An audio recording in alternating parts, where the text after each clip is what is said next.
नामिनीति नामिने नमस्ते सरस्वती देवे गौरवाणी प्रचारिणे निर्विशेष शून्यवादी पाश्चात्य देशतारिणे नमो महावदन्याय कृष्ण प्रेम प्रदायते कृष्णाय कृष्ण चैतन्यनाम्ने गौरतिषे जय श्री कृष्ण चैतन्य प्रभु नित्यानंद श्री अद्वैत गदाधर शिवासादि गौरभक्तवृंद।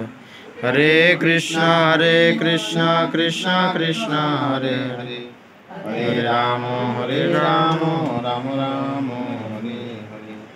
ओम नमो भगवते वासुदेवाय भगवते वासुदेवाय। ओम नमो भगवते वासुदेवाय भगवते वासुदेवाय। ओम नमो भगवते वासुदेवाय।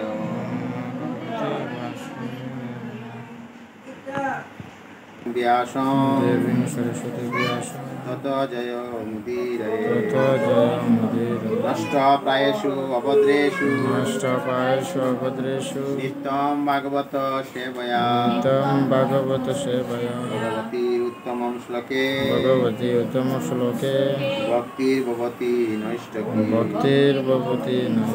मुखं करोति वाचनं पङ्गुलङ्घयते गिरिं यत्कृपा तमहं वन्दे परमानन्द माधव। श्री चैतन्य देवम ईश्वरम गुरुदेवतारणम। हरे कृष्ण। श्रीमद् भगवद गीता যত কর্মযোগ শ্লোক 13। সবাই একটু বলবেন যজ্ঞ শিষ্ট অসীন সন্তু মুচ্যন্তে সর্বক্লীবৈষে ভুঞ্জতে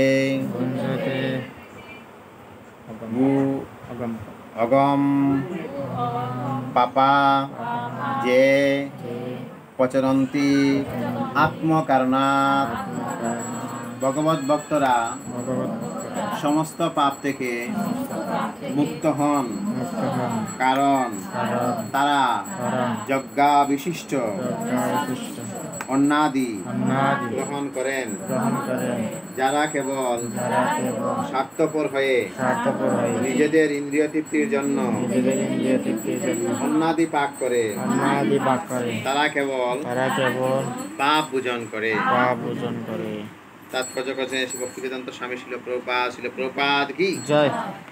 যে ভগবত ভক্ত কৃষ্ণ ভাবনামৃত পান করছেন তাকে বলা হয় সন্তু। তিনি সব সময় ভগবানের চিন্তায় মগ্ন। ব্রহ্মসংহিতায় তার বর্ণনা করে বলা হয়েছে প্রেম রঞ্জন চরিত ভক্তি বিরুচেনন সন্তু সদৈব হৃদয়ে সুবিলোকয়ন্তি। যেহেতু সন্তুগণ সদা সর্বদাই পরম পুরুষ ভগবান গোবিন্দ আনন্দ প্রদানকারী অথবা মুকুন্দ মুক্তিদাতা অথবা শ্রীকৃষ্ণ সর্বাকর্ষক পুরুষ এর প্রেমে মগ্ন থাকেন, সেই জন্য তারা ভগবানকে প্রথমে অর্পণ না করে কোনো কিছুই গ্রহণ করেন না। তাই এই ধরনের ভক্তরা শ্রবণ কীর্তন স্মরণ অর্চন আদি বিবিধ ভক্তির অঙ্গের দ্বারা সর্বক্ষণই যজ্ঞ অনুষ্ঠান করছেন, এবং এই সমস্ত অনুষ্ঠানের ফলে তারা কখনোই জড়জগতের কুলসতার দ্বারা প্রভাবিত হন না।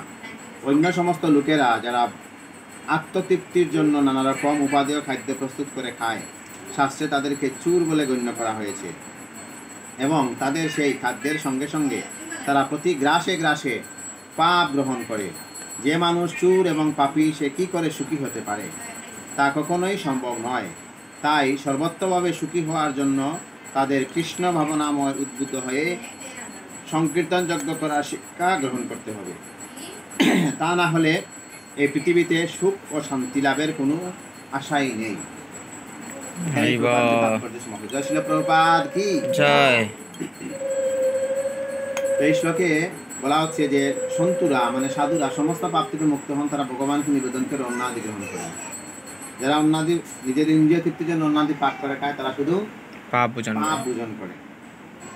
তো এই 9 নম্বর এই অধ্যায়ের 9 নম্বর শ্লোকে বলছে যজ্ঞার তাৎপর্য ভগবান বিষ্ণুর জন্য কর্ম করো। কার জন্য কর্ম করতে হবে? বিষ্ণু।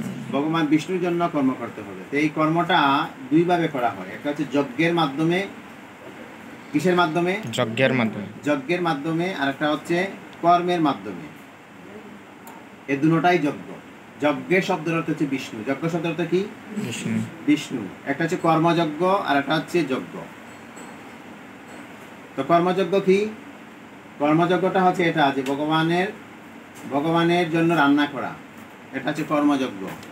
ভগবানের জন্য সবজি কিনে আনা, ভগবানের জন্য রান্না করা, ভগবানের জন্য ব্যবসা বাণিজ্য করা। না এরকম যে না কোনো টাকা পয়সা ইনকাম করা লাগবে না, এরকম কি? টাকা পয়সা ইনকাম না করলে বুক দেওয়া যাবে? বাজারে এমনি এমনি সবজি দিয়ে দিবে? কার জন্য ব্যবসা করবো? কার জন্য? ভগবানের জন্য। চাকরি করবো কার জন্য? ভগবানের জন্য। এটাকে বলে যজ্ঞ বলা হয়। এটা কি বলা হয়েছে? যজ্ঞ। ভগবানের জন্য ফুলের মালা গাঁথা, ভগবানের জন্য। এমনকি আমরা যে ঘুমাই, প্রত্যেকটা ঘুমাই না, এই ঘুমটাও হচ্ছে কিসের জন্য? এটা ভগবানের জন্য যজ্ঞ। এটাও কি যজ্ঞ? কেন যজ্ঞ এটা?